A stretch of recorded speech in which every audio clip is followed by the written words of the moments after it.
la restauration collective, c'est quelque chose que depuis le début, on voulait expérimenter. Sur le territoire, on avait identifié qu'il y avait un manque de production maraîchère. Ça se manifestait principalement sur les marchés. En plus, si on voulait amener des produits de qualité bien tracés dans les cantines ou dans les maisons de retraite, il fallait qu'on développe la production sur les territoires. Donc c'est de là qu'est née l'idée de favoriser l'installation de maraîchers sur le territoire et en plus dans une filière bio qui est par définition la filière quand même la plus complexe techniquement à mettre en place et à réussir.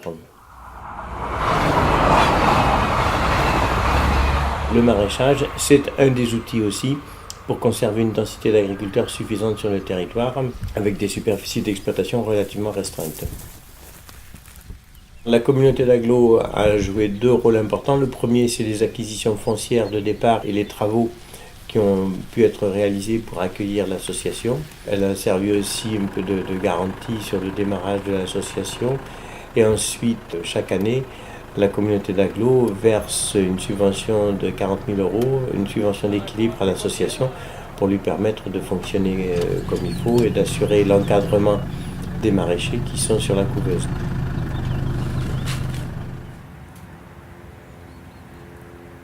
L'essor maraîcher sert à se tester sur des productions autour du maraîchage biologique, tester des débouchés, gagner en compétences à la fois au niveau technique, au niveau planification du travail, au niveau compta-gestion, au niveau administratif et aussi sur la recherche de foncier grâce à une convention qui lie la communauté d'agglomération Gaillac-Groyer, la SAFER et l'essor maraîcher. Quand il y a des opportunités foncières, il nous aide à identifier les exploitations qui, sur le territoire de la communauté d'agglomération, peuvent être des supports à l'installation des jeunes maraîchers qui sont à la couveuse. La couveuse s'adresse à des jeunes qui s'installent hors cadre familial, qui, venant d'ailleurs et hors du milieu agricole, ont besoin de partager une expérience professionnelle avant de prendre le risque de s'installer.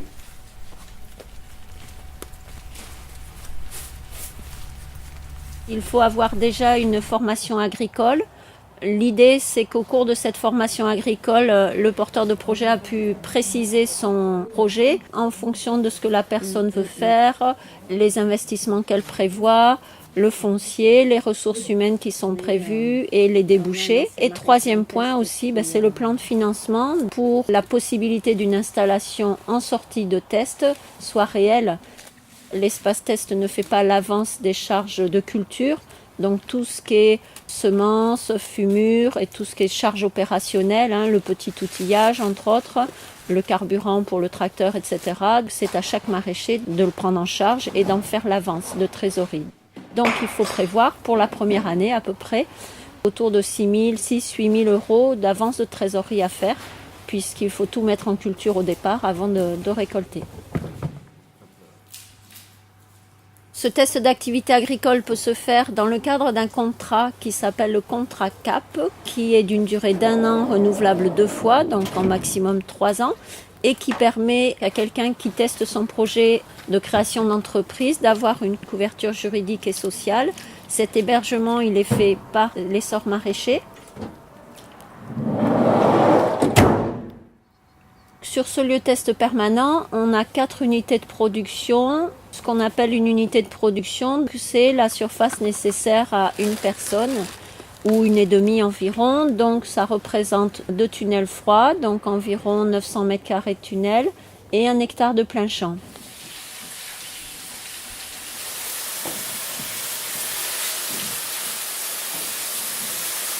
Ils ont des espaces réservés sur les parcelles, bien sûr, dans les bâtiments, puis après des espaces communs, dans la chambre froide, par exemple, dans l'atelier, etc. On a du matériel pour le travail du sol, entre autres, des choses assez récentes. Et dernièrement, on a un couple qui est arrivé avec une jument et du matériel de travail du sol adapté à l'attraction animale. Donc bien sûr, voilà, ça fait partie des options que l'on peut tester à l'essor maraîcher. On a pris le parti dès le début d'avoir un accompagnement pluriel des porteurs de projets. Et cet accompagnement est lié à la fois au niveau des techniques de production, Le travail du sol, c'est souvent une compétence qui manque aux maraîchers qui débutent. Les techniques de l'agriculture biologique, bien sûr, que l'on développe, que ce soit au niveau de la gestion de la matière organique, de la fertilisation, la protection phyto, les choix variétaux, préparation du sol, plantation de haies, implantation de biodiversité dans les cultures, la pratique des engrais verts, etc. Maintenant, avec une main, tu tires le bleu, voilà, et tu poses le deuxième, voilà. L'accompagnement pluriel qui fait intervenir des personnes à l'intérieur de l'espace test, donc sur du conseil technique entre autres. La béquille qui coulisse dedans et qui vient claveter la béquille. Hop. Et une goupille de sécurité. Hop.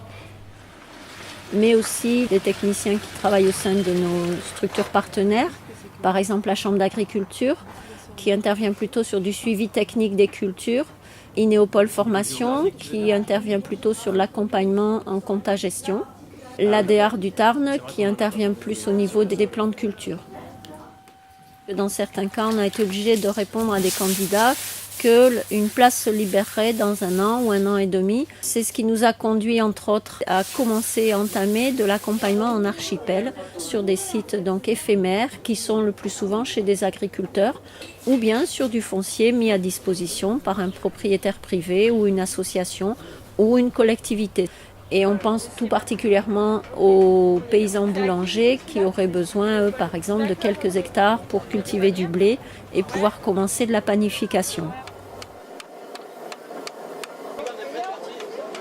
Au-delà de l'expérimentation aussi, du transfert d'expérience qui se fait ici entre les gens qui sont accueillis, ce qu'on souhaiterait développer, c'est cet échange, mais sur l'ensemble du territoire, avec des maraîchers qui sont déjà installés. Et ensuite, toujours le travail sur la recherche de foncier. Et un accès à l'eau, puisque ça c'est incontournable pour le maraîchage. On les a accompagnés par le biais de l'association Tarnaise pour l'agriculture de groupe dans l'organisation collective et dans le respect de chacun, le respect des autres, des différences. Et ce que j'ai découvert, c'est que même pour une période courte, même pour des gens motivés, il faut qu'on les accompagne dans la mise en place des outils de fonctionnement collectif si on veut que ça réussisse. Elle penche carrément par là quand même. Des gens qui parlent sur l'agriculture biologique, qui disent que c'est bien, qu'il faut le développer, il y en a beaucoup. Des gens qui se relèvent les manches pour se dire on va essayer de le mettre en musique et d'en vivre en même temps. Il y en a déjà beaucoup moins et je trouve que c'est plutôt courageux de leur part.